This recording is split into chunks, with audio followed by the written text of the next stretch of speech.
지난해 수산식품 수출이 역대 최고치를 기록하자 해양수산부는 올해부터 조선과 해운뿐만이 아니라 수산식품 수출도 강화하기로 했습니다. 또 멕시코 칸쿤 같은 복합 해양 레저 관광 도시를 조성해서 색다른 여행에 목말라 하는 국민의 여행 수요를 충족시키겠다는 계획입니다. 조승환 해수부 장관 모시고 바다와 관련한 정부의 정책에 대해 자세하게 얘기 들어보겠습니다. 어서 오십시오. 네, 안녕하십니까. 자, 올해도 이제 업무 보고가 있었고 이제 업무 보고를 통해서 이제 한 해의 어떤 그 전략이라든지 이런 모든 것이 이루어질 텐데 지금 저희가 전해드렸지만 수산식품 제가 해외에서 이렇게 마트를 갔는데 깁을 팔더라고요. 그걸 또 많이 사 먹고 그러니까 그만큼 진짜 우리 K 수산식품 인기가 높아지고 있다고 하는데 이거 관련해서 지금 전략이 나왔다고요. 네. 예. 2022년도 수산식품 수출액은 약 32억 불에 이르고 있습니다. 예. 이는 전년도 수출 증가율에 대비해서 약 12% 증가한 실적입니다. 예. 수산식품의 주요 수출 국가는 중국이 9억 달러로 가장 많고요. 그다음이 예. 일본이 6억 3천만 예. 불, 그다음이 미국이 4억 3천만 불 순입니다. 또 수출 품목을 주로 말씀드리자면 김이 6억 6천만 달러, 또 참치는 6억 달러 상당을 수출했고요. 굴과 전복도 약 8천만 불 상당을 수출을 했습니다. 특히 김의 경우는 식품 수출 1위로 부가가치가 높은 조미김, 김스낵과 같은 제품으로 가공돼서 전 세계 114개국에 수출이 됐는데요. 어업인이 직접 양식을 하고 가공, 유통, 수출하는 모든 단계가 국내에서 이루어지고 있어서 그 창출되는 부가가치가 대부분 국내로 돌아오는 게 특징입니다. 해양수산부는 올해 수출형 블루푸드 산업 육성을 적극 추진해서 수산식품 수출 기업에 대한 지원을 확대함으로써 수출 성장세를 이어갈 계획입니다. 블루푸드라는 것은 생산 과정에서 온실가스를 적게 배출해서 친환경적이고 양질의 단백질과 필수 영양분을 공급하는 수산식품을 의미하는데요. 최근 지속 가능한 건강식품이라는 점에서 세계가 주목하고 있습니다. 내수기업이 글로벌 수출 기업으로 전환할 수 있도록 성장 단계별로 제품 개발과 해외 시장 마케팅을 돕는 성장 사다리 바우처 사업을 통해서 지원을 확대해 나가겠습니다. 해외 현지에서 수출 기업을 지원할 수 있는 무역 지원 센터, 또 국내외 물류 지원 체계도 확충토록 하겠습니다.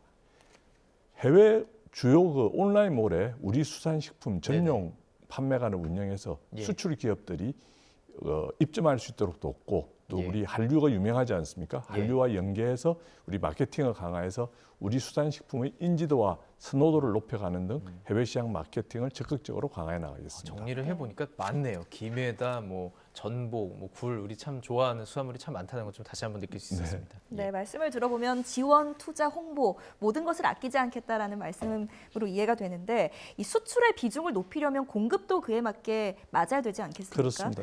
그런데 우려가 되는 것은 앞으로 이제 우리 수역에서의 중국어선이 또 불법으로 어업 활동을 한다던가 아니면 또 러시아 수역에서의 우리 입어 활동이 또 원활하게 이루어져야 할 텐데 여기에 대한 대책을 가지고 계십니까?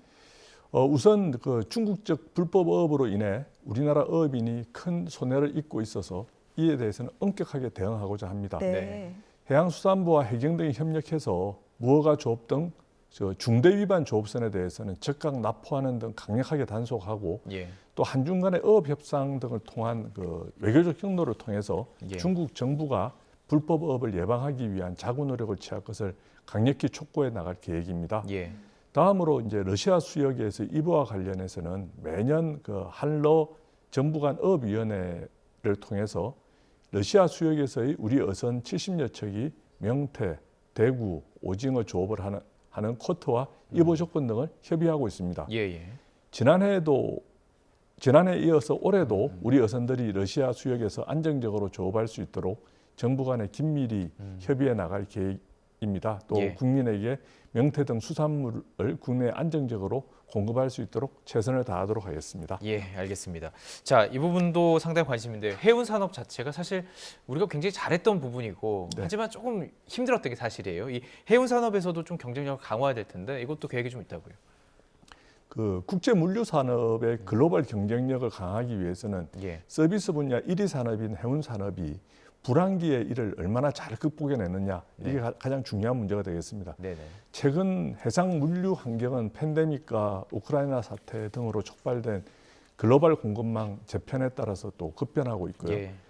우리처럼 무역 의존도가 높은 경우에는 안정적 해상 물류망을 구축하는 것이 무엇보다 중요한 과제입니다. 특히 올해는 글로벌 경기 침체가 지속돼 국제 물류 산업 역시 하향 국면으로 진입할 것으로 예상이 됩니다. 따라서 올해 불황기에도 우리 국적 선사가 안정적으로 경영할 수 있도록 적극 지원한다는 계획입니다. 예. 우선 1조 원 규모의 위기 대응 펀드를 조성해서 고위험 선사의 구조조정을 지원할 계획입니다. 또한 자금력이 열악한 우리 중소선사에 대해서는 3천억 규모의 경영 안전 자금을 지원할 계획입니다. 예. 아울러 2026년까지는 해양진흥공사가 선박을 최대 50척 확보해서 임대하는 공공선주 사업을 차질 없이 추진해 나가겠습니다. 공사 자체가 예. 이는 우리가 이제 한진해운이 파산됐을 때 우리 국적 선박들이 해외에 헐값에 매각되는 이런 뼈아픈 경험이 재발하지 않도록 불황기에는 공공이 직접 국적 선박들을 확보하기 위한 사업으로서요. 현재까지는 15척을 임대하고 있고 올해는 5척을 더 추가로 확보할 계획이 있습니다. 두 번째로 우리 수출 주도 경제를 뒷받침하기 위해서는 원양 컨테이너 용량을 현재 105만 TU에서 2027년까지 130만 TU까지 약 25% 확정하는 등 해운 산업 성장 기반을 확충해 나가도록 하겠습니다. TU가 이게 전문 용어니까. 예, TU라는 거는 이제 20피트짜리 컨테이너. 우리 통상 큰 차량에서 보고 있으면 반씩 차지하는 게 20피트, 풀로 하나로 되어 있는 게 이제 40피트 컨테이너라고 합니다. 20피트 컨테이너는 이제 한 개를 말하고 이게 130만 TU 컨테이너라 그러면은 이걸 일렬로 세우면은 한 8,000km 됩니다. 그래서 부산, 서울을 한 왕복 10번 정도 할 수 있는 거리에 해당된다고 보시면 될 것 같습니다. 또한 우리 해운사는 그 수출 선박을 나르고 우리 또 수출 기업은 양질의 안정적인 운송 서비스를 받아서 상생 협력할 수 있도록 인센티브를 제공하는 우수 선화주 인정제를 확대하고 장기 운송 계약을 체결을 지원하도록 하겠습니다. 또 마지막으로 해운 산업의 시장 기능을 활성화하기 위해서 선박 금융에 민간 투자가 참여할 수 있도록 세제 혜택 등 유인책을 활성화하도록 하겠습니다. 과거 이제 해운 시장이 화랑일 때는 민간에서 선박 투자들이 많이 이루어집니다. 근데 선박 시장이라는 게 원체 급변하기 때문에 지금 현재로서는 민간 투자가 잘 이루어지지 않고 있어서 지금 이제 우리 해양진흥공사라든지 우리 산업은행이 이제 그 역할을 지금 이제 대신하고 있습니다. 앞으로는 이제 이게 민간 투자가 될 수 있도록 유인책을 제공할 계획이고요. 이어서 그 미국 동남아 등 주요 수출 거점에 터미널이나 공동 물류센터를 추가로 확보하는 등 글로벌 물류 공급망도 적극적으로 확충해 나갈 계획입니다. 네. 자, 이 질문도 좀 드려볼게요. HMM이 이제 국내 최대 선사 인구인가요? 네, 그렇습니다. 근데 여기에 대한 민간 이양 가능성에 또 해운업계에서 큰 관심이 쏠리고 있습니다. 계획이 있으십니까? 지금 현재 HM의 경영 여건은 정상 궤도에 올라와 있습니다. 올라와 있는데 해운 시장의 불확실성은 그 어느 때보다 커진 상황입니다. 현재 세계적으로 이제 컨테이너선 전체의 용량 그러니까 2,500만 TU 정도 됩니다. 근데 2028년까지 약 750만 TU가 신규로 이 선박이 공급하도록 되어 있습니다. 경기 상황 부분에 관해서는 그 좋아지고 있다 신호가 있는 거네요. 아니죠. 반대인가요? 반대입니다. 공급은 많이 이루어지면서 수요는 그렇게 낙관적으로 볼 수 있는 상황이 아니기 때문에 그런 부분들에서 해운 시장의 어떤 변동성이나 불확실성이 굉장히 클 것으로 또 우려되고 있습니다. 또한 이제 환경 규제들이 강화되면서 탄소 규제가 또 강화되고 있기 때문에 선박 투자를 통한 그 친환경 선박으로의 전환도 필요한 그런 상황입니다. 그래서 HMM의 구조조정은 올해가 굉장히 중요한 한 해가 될 것이다라고 생각을 하고요. 올해는 관계기관 간의 그 상시적인 협의를 통해 가지고서 그 대내외적인 여건을 진단하고 HMM을 둘러싼 다양한 시장 상황에 대해서 심도 있는 분석을 진행해 나갈 계획입니다. 이를 통해서 해운 산업에 대한 이해도가 높고 해운 HMM의 성장 가능성을 극대화할 수 있는 그 최적 인수자를 발굴해 나갈 계획에 있습니다. 예. 네. 오늘 이렇게 얘기를 들으면서 정말 해수부가 하는 영역이 참 넓구나. 뭐 환경도 있고요. 다양합니다. 아주. 산업 측면도 아주 크고. 자, 그 중에서도 이제 제가 이제 읽었던 중에 궁금했던 게 이제 스마트 메가포트입니다. 그러니까 메가포트라고 하면 항만은 알겠는데 네. 스마트가 붙어요. 이게 뭔가 또 개발을 하는 과정 속에 필요한 것 같은데요. 이제 일단 항만 자동화 항만이 되겠습니다. 이제 예. 암벽에서 컨테이너를 드러내서 예. 여기에서 이제 컨테이너 야적장까지 옮기고 야적장에서 또 이제 수송을 해서 바깥으로 육상으로 나가는 그 전 과정을 이제 자동화한다라는 그래요? 의미. 예. 그다음 플러스해서 이 자동화하는 과정이 뭐 스마트화나 AI라든지 이런 인공지능을 통해서 예. 이제 계획된다라는 그런 의미에서 이제 예. 스마트라는 표현을 쓰게 되고요. 훨씬 빨라질 수 있겠군요. 그렇습니다. 예. 메가포트라는 개념은 약 2천만 TU 이상을 처리하는 세계에서 한 8개 항만 정도 있는데 예. 이 정도 대형 항만들을 갖다가 메가포트라는 표현을 씁니다. 예.